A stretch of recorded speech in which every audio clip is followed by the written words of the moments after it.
Hello everyone, this is Alex Smith. Welcome to knowledge the ambition. स्वागत है आपका HS pre mock test की series में। इसका पार्ट 11 हम आज डिस्कस करने वाले हैं। इससे पहले की वीडियोस अगर आपने नहीं देखे हैं तो आप वीडियो सेक्शन में या प्लेलिस्ट सेक्शन में जाके उन सभी वीडियोस को देख सकते हो। तो आज का हमारा सेशन इंपॉर्टेंट रहने वाला है, आपको वीडियो के एंड तक बने रहना है। स्टार्ट करने से पहले यदि आप चैनल पर पहली बार आए चैनल को सब्सक्राइब भी जरूर कर लें, नोटिफिकेशन बेल को भी ऑन कर लें ताकि आने वाले सभी रेगुलर अपडेट जो हैं आप तक रेगुलरली पहुंचते रहें। तो चलिए स्टार्ट करते हैं। आज का जो पहला क्वेश्चन यहाँ पर पूछा गया है ऐतिहासिक दृष्टि से यह मैदान फुटबॉल के डूरंड कप का जन्मदाता माना जाता है। कौन सा मैदान है? पटेल मैदान मंडी, फुटबॉल मैदान चंबा, अनाडेल मैदान शिमला या फिर सुजानपुर का मुख्य मैदान। तो इसका राइट आंसर होगा आपका ऑप्शन नंबर 3, अनाडेल मैदान शिमला। ये शिमला में स्थित है और इसी को जो है वो डूरंड कप, जो कि फुटबॉल का है, डूरंड कप, इसका जन्मदाता माना जाता है। तो इसका राइट आंसर ऑप्शन नंबर 3 होगा। यहीं पर जो है वो डूरंड कप की शुरुआत हुई थी, इसीलिए इसे जन्मदाता माना जाता है डूरंड कप का। नेक्स्ट क्वेश्चन है, हिमाचल प्रदेश के किन दो जनजातीय खंडों को वित्तीय साक्षरता स्कीम के अंतर्गत शामिल किया गया है? वित्तीय साक्षरता या फिर समावेशन स्कीम है जिसके अंतर्गत हिमाचल प्रदेश के इनमें से दो जनजातीय खंडों को जो है वो शामिल किया गया है। आपके ऑप्शन है यहाँ पर पांगी और भरमौर, निचार और पू, काजा और उदयपुर या फिर चुरा और डलहौजी। तो इसका राइट आंसर होगा आपका ऑप्शन नंबर 1, पांगी और भरमौर। ये दोनों जनजातीय खंड जो है वो डिस्ट्रिक्ट चंबा में पड़ते हैं, डिस्ट्रिक्ट चंबा में। और इन्हीं दो जनजातीय खंडों को जो है वो वित्तीय साक्षरता या फिर समावेशन स्कीम के अंतर्गत शामिल किया गया है। नेक्स्ट क्वेश्चन है, डीआरडीओ द्वारा विकसित लक्ष्य और निशांत क्या है? डीआरडीओ द्वारा विकसित किए गए हैं ये दोनों, लक्ष्य और निशांत। आपको बताना है कि ये क्या है। बैलिस्टिक मिसाइल सिस्टम है, कॉम्बैट इंजीनियरिंग उपकरण है, नौसेना प्रणाली है या फिर मानव रहित हवाई वाहन है।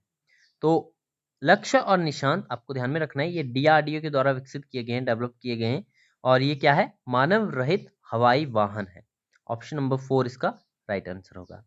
नेक्स्ट क्वेश्चन है, निम्न में से कौन सा घातक रक्त रोग का कारण बनता है जिसे कभी कभी ऊन उद्योग में भी देखा जाता है? ये न्यूज में भी रहता है।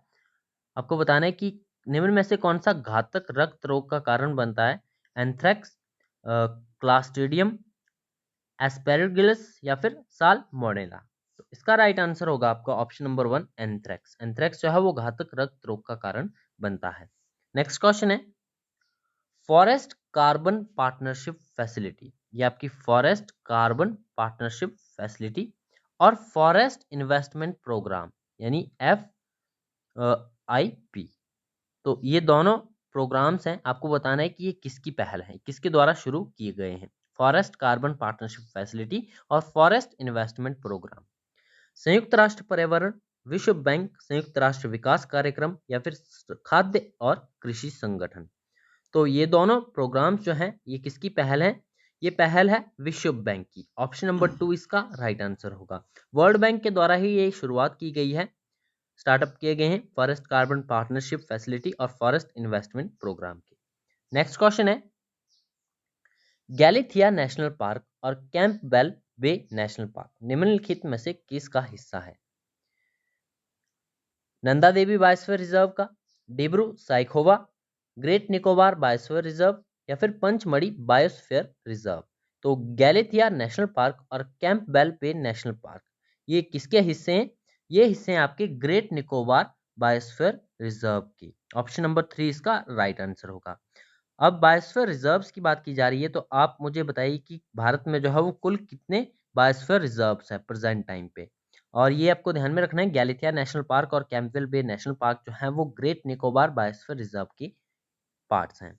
नेक्स्ट क्वेश्चन है, हाल ही में खबरों में चर्चित टाडोबा अंधारी टाइगर रिजर्व कहां पर स्थित है? टाडोबा अंधारी टाइगर रिजर्व मध्य प्रदेश, आंध्र प्रदेश, मणिपुर, महाराष्ट्र या फिर मध्य प्रदेश। तो इसका राइट आंसर होगा आपका ऑप्शन नंबर 3, महाराष्ट्र। महाराष्ट्र में स्थित है आपका टाडोबा Andhari tiger reserve. Next question है, भारत में पंचवर्षीय योजनाओं के बारे में निम्नलिखित कथनों पर विचार कीजिए। पहला कथन है आपका, योजना अवकाश की अवधि 1966 से 1969 थी। गरीबी हटाओ का नारा चौथी पंचवर्षीय योजना के दौरान दिया गया था। उपरोक्त कथनों में से कौन सा सही है? केवल एक, केवल दो, एक और दो दोनों, या फिर ना तो एक ना ही दो। तो इसका सही आंसर है आपका ऑप्शन नंबर 3, एक और दो दोनों। दोनों ही स्टेटमेंट यहाँ पर सही है। योजना अवकाश की अवधि जो थी वो 1966 से 1969 के बीच में थी, और आई थिंक ये थर्ड जो आपकी तीसरी पंचवर्षीय योजना थी, इसी के दौरान जो है ये आया था योजना अवकाश, और गरीबी हटाओ का नारा जो है वो चौथी पंचवर्षीय योजना के दौरान जो है वो दिया गया था। अब चौथी पंचवर्षना का टाइम ड्यूरेशन क्या था, ये आप मुझे कमेंट बॉक्स में बताइए। नेक्स्ट क्वेश्चन है, हाल ही में समाचारों में चर्चित विदेश व्यापार महानिदेशालय किस मंत्रालय के अधीन है? विदेश व्यापार निदेशालय आपको बताना है कि किस मंत्रालय के अधीन आता है। विदेश मंत्रालय, वाणिज्य और उद्योग मंत्रालय, वित्त मंत्रालय, या फिर गृह मंत्रालय।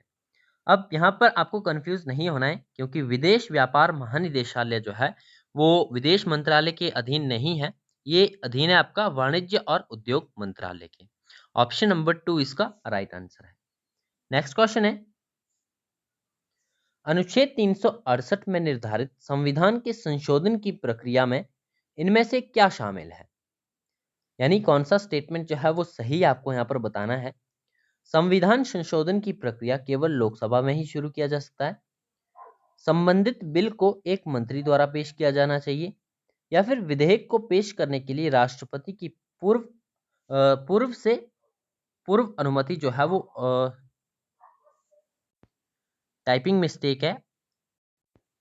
थर्ड स्टेटमेंट आपकी इस प्रकार से होगी, विधेयक को पेश करने के लिए जो है वो राष्ट्रपति की पूर्व परामर्श जो है वो आवश्यक नहीं है। तो इसका राइट आंसर भी यही होगा, क्योंकि राष्ट्रपति से पूर्व परामर्श लेना कोई आवश्यक नहीं है अनुच्छेद 368 के तहत जो है वो संविधान की संशोधन प्रक्रिया में। बाकी दोनों स्टेटमेंट आपकी यहाँ पर रॉन्ग है, क्योंकि संविधान संशोधन की प्रक्रिया केवल लोकसभा में ही शुरू नहीं की जा सकती, और संबंधित बिल को जो है वो एक मंत्री के द्वारा ही पेश किया जाना चाहिए। तो ये स्टेटमेंट भी आपके यहाँ पर गलत हो जाएगी। तो यहाँ पर जो सही स्टेटमेंट है वो ऑप्शन नंबर 3 है, और यही इसका राइट आंसर होगा। नेक्स्ट क्वेश्चन है, निम्नलिखित में से कौन संविधान के मूल ढांचे का हिस्सा नहीं है? व्यक्ति की स्वतंत्रता और गरिमा, न्याय तक प्रभावी पहुंच, पंचायती राज संस्थान, या फिर सामाजिक और आर्थिक न्याय की अवधारणा। तो इसका राइट आंसर होगा आपका ऑप्शन नंबर 3, पंचायती राज व्यवस्था। पंचायती राज व्यवस्था जो है वो संविधान के मूल ढांचे का हिस्सा नहीं है। बाकी व्यक्ति की स्वतंत्रता और गरिमा, न्याय तक प्रभावी पहुंच और सामाजिक और आर्थिक न्याय की अवधारणा जो है ये संविधान के मूल ढांचे के ही हिस्से हैं। नेक्स्ट क्वेश्चन है, निम्नलिखित में से किस राग का आमतौर पर प्रातः काल में गायन किया जाता है? इंडियन आर्ट एंड कल्चर से ये क्वेश्चन है।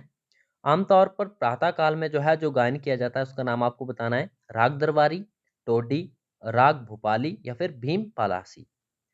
तो इसका राइट आंसर है ऑप्शन नंबर 2, टोडी। टोडी जो है ये आमतौर पर प्रातः काल में इसका गायन किया जाता है। नेक्स्ट क्वेश्चन है, गीतम, सुरधि और जाति स्वरम, और साथ ही में वर्नाम, ये किससे संबंधित है आपको बताना है। ये क्या है? संगीत का कर्नाटक रूप है, सतरिया नृत्य शैली है, हिंदुस्तानी शास्त्रीय संगीत है, या फिर पूर्व वैदिक वर्ण व्यवस्था के आधार है। तो इसका राइट आंसर होगा आपका ऑप्शन नंबर 1, संगीत का कर्नाटक रूप। संगीत के ये कर्नाटक रूप हैं, कर्नाटक में संगीत के रूप है ये गीतम, सुलधि, जाति स्वरम और वर्णम। नेक्स्ट क्वेश्चन है, गांधी जी ने निम्नलिखित किस असंतोष के कारण व्यक्तिगत सत्याग्रह शुरू करने का फैसला किया था? आपके ऑप्शंस हैं, द्वितीय विश्व युद्ध के दौरान अंग्रेजों द्वारा प्रस्तुत अगस्त का प्रस्ताव, देश में छुआछूत की स्थिति, ग्रामीण क्षेत्र में धार्मिक असहिष्णुता, या फिर भारत सरकार अधिनियम 1935। तो कौन सा एक ऐसा असंतोष था जिसके कारण व्यक्तिगत सत्याग्रह शुरू करने का फैसला किया था महात्मा गांधी ने?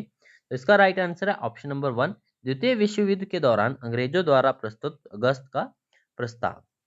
नेक्स्ट क्वेश्चन है, 1919 में निम्नलिखित किस उद्देश्य के साथ बॉम्बे था पहले, बॉम्बे में एक खिलाफत समिति का गठन किया गया था? खलीफा की शक्तियों की रक्षा करना, खिलाफत आंदोलन को समाप्त करना, या फिर मुसलमानों को असहयोग आंदोलन में भाग लेना, या फिर उपयुक्त सभी। तो इसका राइट आंसर है आपका ऑप्शन नंबर 1, खलीफा की शक्तियों की रक्षा करना। 1919 में जो है बॉम्बे में एक खिलाफत समिति का गठन किया गया था, जिसका मुख्य उद्देश्य क्या था? उद्देश्य था खलीफा की शक्तियों की रक्षा करना। नेक्स्ट क्वेश्चन है क्वेश्चन नंबर 16, किस राज्य के वन विभाग ने मोनाल पक्षी की कलगी की टोपी पर लगाकर पहनने पर रोक लगा दी है?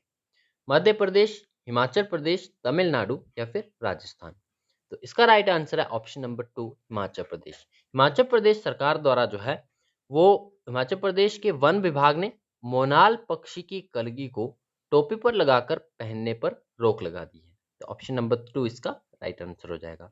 ये थे हमारे आज के इंपॉर्टेंट क्वेश्चंस। आई होप आप इस सीरीज को एंजॉय कर रहे होंगे और अपने सभी फ्रेंड्स को जो है आपको इस सीरीज के साथ जुड़ना है।